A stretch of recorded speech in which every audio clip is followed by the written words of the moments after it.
Oi pessoal, eu sou o Davis e hoje nós vamos comentar sobre a série Chespirito Sem Querer Querendo, que teve o seu último episódio lançado ontem, quinta-feira, na HBO Max. Sim, pessoal, fiz um pequeno recesso de 10 dias para descansar um pouco a mente, mas já voltei completamente revigorado e completamente recuperado pra gente comentar sobre essa série, porque assim, temos muitas coisas para comentar, porque causou polêmica, causou desavenças e teve muitas coisas boas nos seus 8 episódios durante os seus 2 meses de exibição.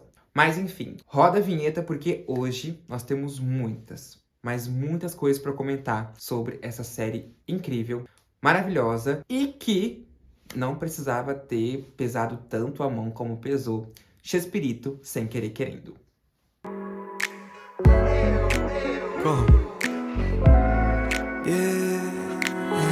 Pois muito que bem, pessoal. Devo dizer que a série ela foi muito controversa em muitas coisas e muito necessária em outras. Nós começamos ali focando um pouco na infância do Roberto, em como ele foi se desenvolvendo e de quando ele trabalhava na fábrica e depois ele se demitiu para virar um grande escritor, conheceu a Graciela nesse meio tempo, se casou com ela e aí começou a jornada dele de bater nas portas das editoras para conseguir um crédito para mostrar o talento dele como escritor. Eu gostei muito desse começo, eu achei que foi um começo bem legal, eu achei que foi um começo que conversou muito para até nós, espectadores, nos simpatizarmos um pouco com a história do Roberto e entender que aquilo ali, além de ser um personagem, também foi uma criança que teve medos, inseguranças, que tinha sonhos e não que era já sobre o grande e eterno Chespirito. É um momento bom da série, ali os seus primeiros 2 episódios, porque a gente tem uma introdução. E eu gosto de quando a série coloca uma introdução pra gente assistir, pra gente entender o que vai se passar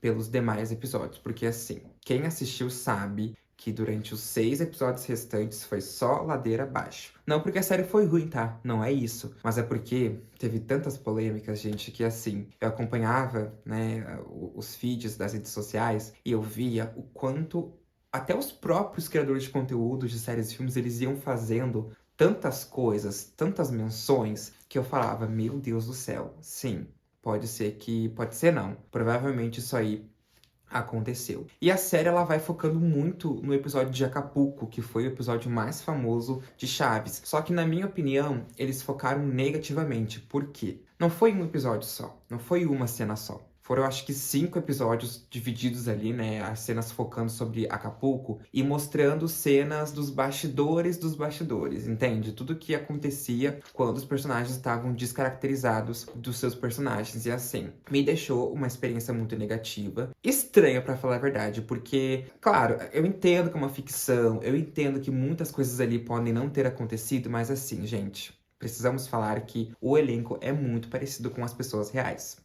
Muito, todos eles. Então é óbvio que, mesmo que é uma série de ficção, alguma coisa dali deve ter sido verdade. Não é possível. Não é possível que nenhuma partezinha do que aconteceu ali naqueles bastidores de Acapulco tenha sido mentira. Porque o que foi colocado ali na série foi principalmente o que levou a Florinda Mesa a processar a série, né? O modo como eles fizeram a personagem dela ser completamente ridícula. É essa a palavra, tá? Eu não tô falando da Margareta Ruiz, não da Bárbara Lopes. Pelo amor de Deus, eu amo a Bárbara Lopes, eu acho ela uma atriz incrível. É bizarro pensar também em como tudo ali fez com que a série perdesse a magia. Porque eu olhava aquela cena da praia, eu olhava aquela cena final do episódio de Acapulco e eu ficava super feliz, eu começava a chorar. Algumas vezes eu chorei, tá? Porque eu sou bem medroso e sou bem meloso pra esse tipo de situação. Mas pelo modo como a cena foi gravada, pelo modo como o Roberto se comportou naquela situação, pelo modo como os próprios colegas de elenco dele agiram naquela situação, tudo ali foi muito caótico. Então eu acho que foi muito negativo eles focarem nesse episódio, porque causou muitas adversidades ali, causou muitas estranhezas que fizeram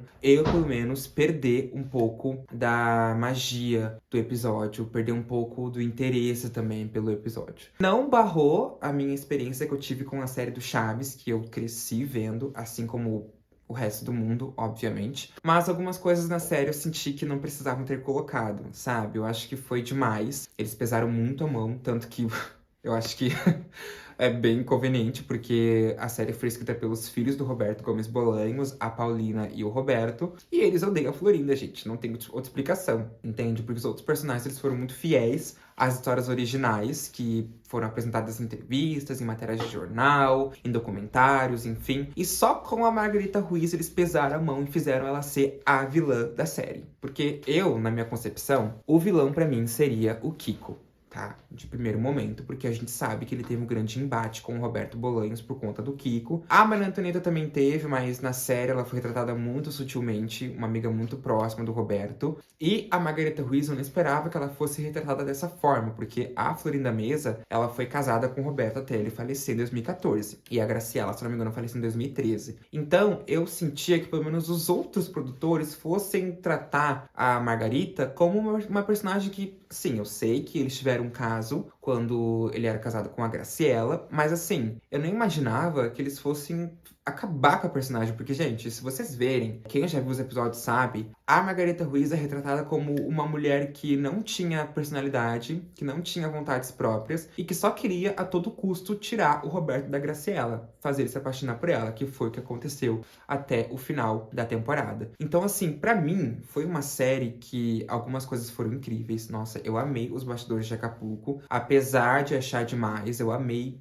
entender como tudo aconteceu e me imaginar ali nos anos 70 com eles. Eu adorei a infância do Roberto, eu acho que foi muito importante pra gente saber como que ele se tornou o Chespirito, como que ele se tornou esse grande escritor, ator, produtor, diretor, enfim, tudo o que ele é e sempre foi. Eu achei muito importante a gente ver também a relação da Maria Antonieta com ele, da Toni com ele. Acho que as relações entre o elenco do Chaves foram muito importantes pra gente ver o quanto esse elenco era bom, o quanto esse elenco era forte, o quanto esse elenco era um elenco que realmente veio ali pra mostrar ao que tava ali, enfim, pra mostrar o poder que eles tinham. Gostei que eles deram um peso bem grande na relação do Kiko com ele também, do Marcos Barragan, que é Carlos Villagrán na vida real. Gostei muito que eles colocaram essa relação como realmente aconteceu, deles terem um atrito ali por conta dos direitos autorais do personagem, enfim, de todas as coisas. E gostei, gente, do modo como a série foi sendo mostrada. E pior, né? Ou melhor, pior ou melhor, enfim, não sei como definir isso. A série deu um foco muito grande no casamento do Roberto com a Graciela. Eu acredito, inclusive, que era por conta dos filhos que queriam homenagear a mãe e mostrar a história dela com o Roberto na série, porque o modo como eles se conheceram,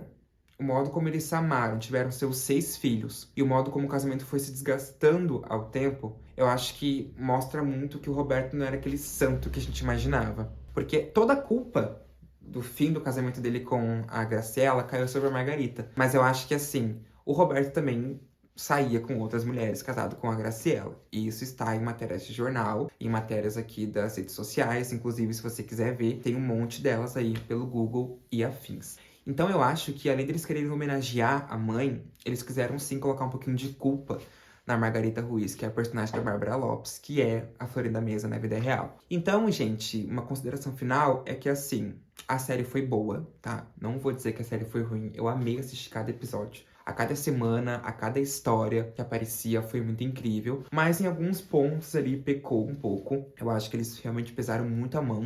Ficaram com raiva da Florinda por alguma coisa não, né? Por muitas coisas. Mas de resto, gostei muito. Eu acho que foi uma série super especial. Eu acho que foi uma série super incrível. Eu adorei também em como eles colocaram o Roberto correndo atrás de se tornar um grande escritor, né? De quando ele começou lá com o Dr. Chapatin, depois cancelou o programa, aí teve que criar outros personagens, quase perdeu a sua faixa no Canal 8, começou a criar o Chapolin Colorado com a Maria Antonieta e com o Rubén Aguirre e com o Ramon Valdez, depois criou o Chaves, depois foi para outro canal, subiu em picos de audiência.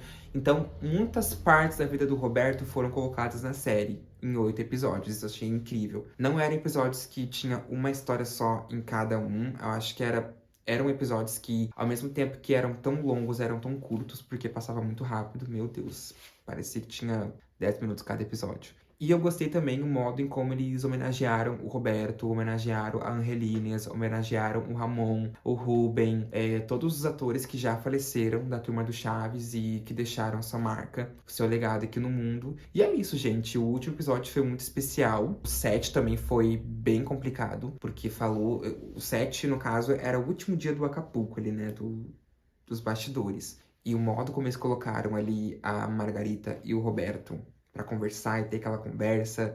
E também teve a turnê do Chile, que o Roberto traiu a Graciela com a Margarita. Nossa, gente, tem muitas coisas mesmo. Eu acho que essa série foi bem consistente em histórias e em separar os pontos de cada um. Mas o último episódio foi bem emocionante, porque é sobre despedidas, né? Tanto a despedida do Roberto e da Graciela como casal, quanto a despedida do Carlos Villagrán, do Ramon Valdez, de sair do elenco do Chaves, tanto a despedida do Roberto como a série como um todo, né? Enfim, tudo que aconteceu ali. E as cenas finais que ele acaba vendo um monte de televisores e aparece o Roberto real na tela, em momentos que ele passou de eventos. Nossa, tudo muito incrível, assim. Eu gostei muito do final, eu achei que foi muito incrível, porque fechou muito bem, né? A série, querendo ou não, era sobre ele, era sobre o Chespirito. Então, ele cumpriu o seu objetivo, que era fazer as pessoas rirem, porque teve uns dados no final do episódio 8. Ele escreveu mais de 690 episódios.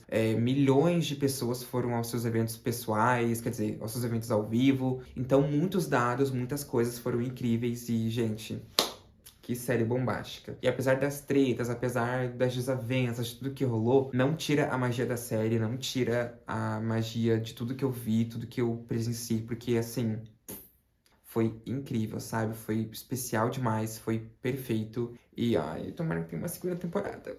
Mas eu acho que não vai ter, gente. Acho que só vai ter uma temporada mesmo. Mas se tiver uma segunda, uma terceira e uma quarta, estaremos lá assistindo. E foi isso, pessoal. Essa foi a minha resenha sobre Chespirito, Sem Querer Querendo. Que série bombástica, que série maravilhosa, que série enigmática, que série polêmica. E é isso, você já assistiu? Ainda vai assistir? Gostou de um episódio favorito? Deixa aqui nos comentários pra gente ir discutindo sobre isso. E é isso, um beijo e a gente se vê no próximo vídeo.